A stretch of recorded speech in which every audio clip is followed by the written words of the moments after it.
कर्ण ने अभिमन्यु से बोला, वीर अभिमन्यु का नाम तो आप सभी ने सुना ही होगा। जिस उम्र में बालकों को कम ही ज्ञान रहता है, उस उम्र में अपनी धनुर्विद्या के बल पर महाभारत के अनेक महारथियों को धूल चटा दी थी।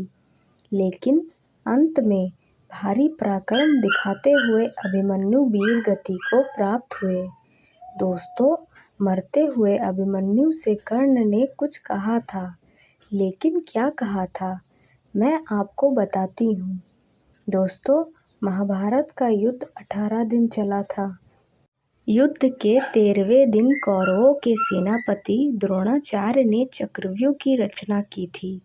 कहा जाता है, ऐसा चक्रव्यूह जिसमें अगर कोई एक बार फंस जाता है तो फिर निकलना अत्यंत कठिन हो जाता है, क्योंकि कौरवों ने षड्यंत्र करके अर्जुन को अभिमन्यु से दूर कर दिया था और इधर चक्रव्यूह का भेदन करने के लिए पांडवों की सेना में कोई भी नहीं था।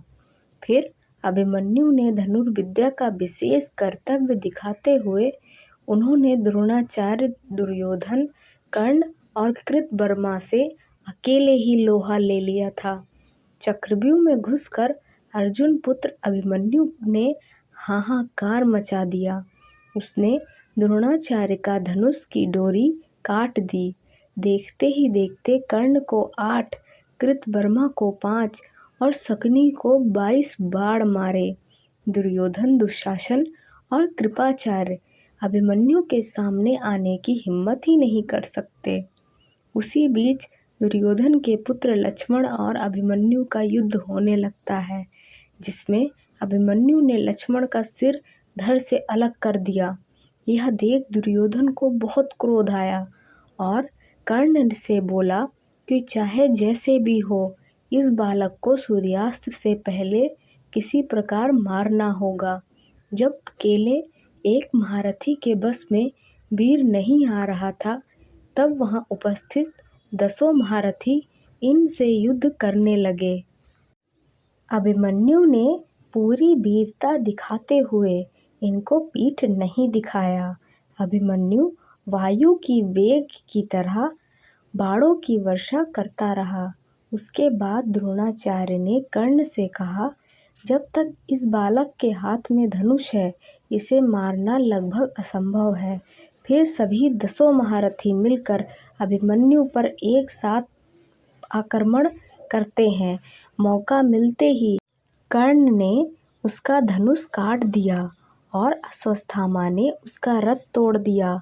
उन लोगों को तनिक भी दया नहीं आई कि एक 16 वर्ष के बालक को मारने के लिए इतने महारथी लगे हुए हैं। अभिमन्यु रथ से नीचे गिर पड़ते हैं और फिर गदा उठा लेते हैं। फिर दुशासन के पुत्र के साथ अभिमन्यु का गदा युद्ध होता है।